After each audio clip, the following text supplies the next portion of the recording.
কৃষ্ণ অষ্টমীতে বিল্ল বৃক্ষের মায়ের বোধন, সপ্তমীতে হয় 7 রকমের ভাজা, মাকে নবমীতে ভোগে দেওয়া হয় প্রাক্তন বিধায়কের বাড়ির পুকুরের মাছ, অষ্টমী নবমীর সন্ধিক্ষণে বলি দেওয়া হয় চাল কুমড়ো, আখ ও আদা। বাঙালির শ্রেষ্ঠ উৎসব দুর্গোৎসব হাতে গোনা আর কয়েকটা দিন বাকি।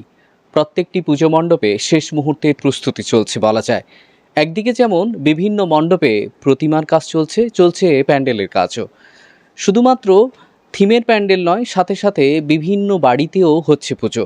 আমরা এই মুহূর্তে রয়েছি রামনগরের প্রাক্তন বিধায়কের বাড়ির পুজো মণ্ডপের সামনে, যেখানে প্রতি বছর নিয়ম রীতি মেনে এবারও কিন্তু হচ্ছে পুজো।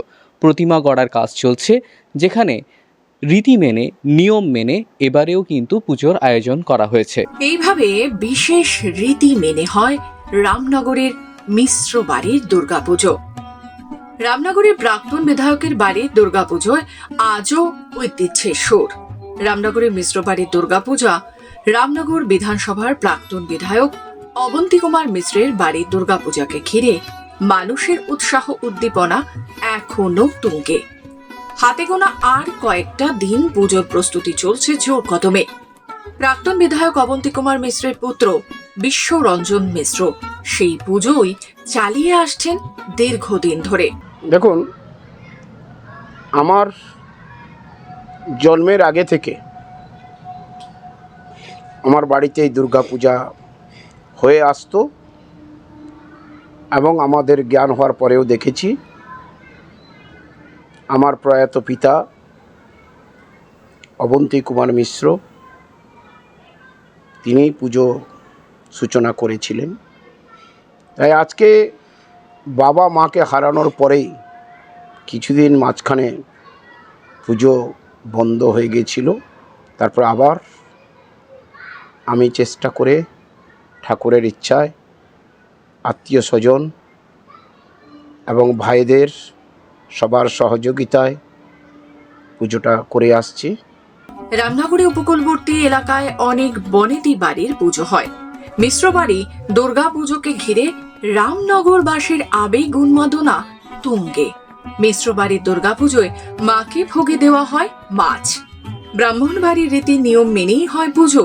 প্রতি বছর এক চালায় পূজিত হন প্রতিমা।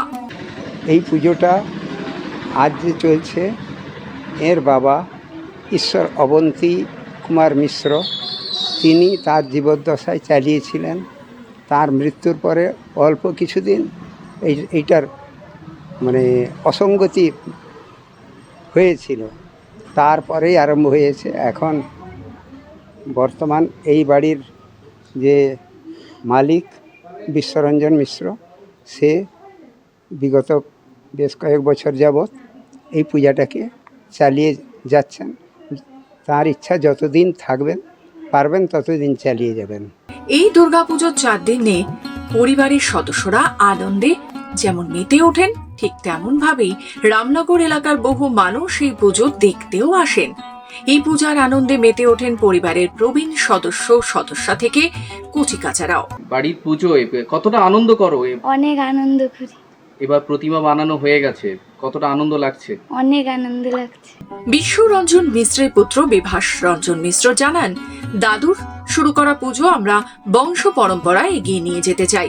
বাড়ির কুলপুরোহিত দীননাথ পানিগ্রাহী বলেন, ঐতিহ্য ও রীতি মেনে প্রতি বছর মিশ্র বাড়ির পুজো হয়ে আসছে দীর্ঘদিন ধরে। মহালয়া থেকেই এই পুজোর আবাহনী শুরু হয়। আমি তো শুনেছি এই পুজোটা হচ্ছে অনেক পুরনো দিনের, আমার দাদুর আমল থেকে। দাদু তো বিধায়ক ছিলেন রামনগর বিধানসভার, অনেক পুরনো দিনের রীতিনীতি মেনেই এই দুর্গাপুজোটা বাড়িতে হতো। কিন্তু মাঝখানে কিছুদিন দাদু মারা যাওয়ার পর থেকে কিছুদিন হয়নি, কিন্তু সেই রীতিটা আমার বাবা কী করেছেন, আবার বাড়ির পুজো হিসাবে মেনে নিয়ে আমরা পুজোটা করছি। পূর্ব মেদিনীপুরের রামনগর এলাকার মানুষজন প্রতি বছর অপেক্ষায় থাকেন এই মিশ্র বাড়ির দুর্গাপুজো দেখার জন্য। ইতিমধ্যেই ঠাকুর দালানে শুরু হয়েছে প্রতিমা গড়ার কাজ। দীর্ঘদিন ধরে এই পুজো হয়ে আসছে। স্বাভাবিকভাবেই এই পুজো শুধুমাত্র পরিবারের মধ্যেই সীমাবদ্ধ নয়। এই পুজো রামনগর এলাকার প্রত্যেকটা মানুষের কাছে এক আবেগ উচ্ছ্বাসের পুজো। প্রত্যেকটা মানুষ এখানে এই পুজো দেখার জন্য আসেন। রামনগর থেকে রাজীব নন্দীর রিপোর্ট, খবর বাংলা।